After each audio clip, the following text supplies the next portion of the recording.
Hello guys, in this video I will show you how to find Ford Focus. It's between 2002 to 2004 or 5 engine number. So where's the engine number is? So that's the Ford 2003. So that built in Germany. So it's got the engine number right there. If you can see right there,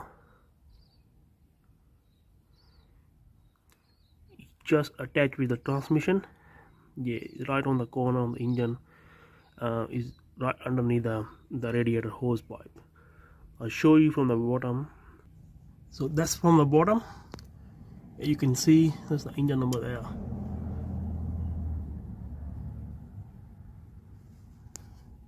Yeah, thanks guys.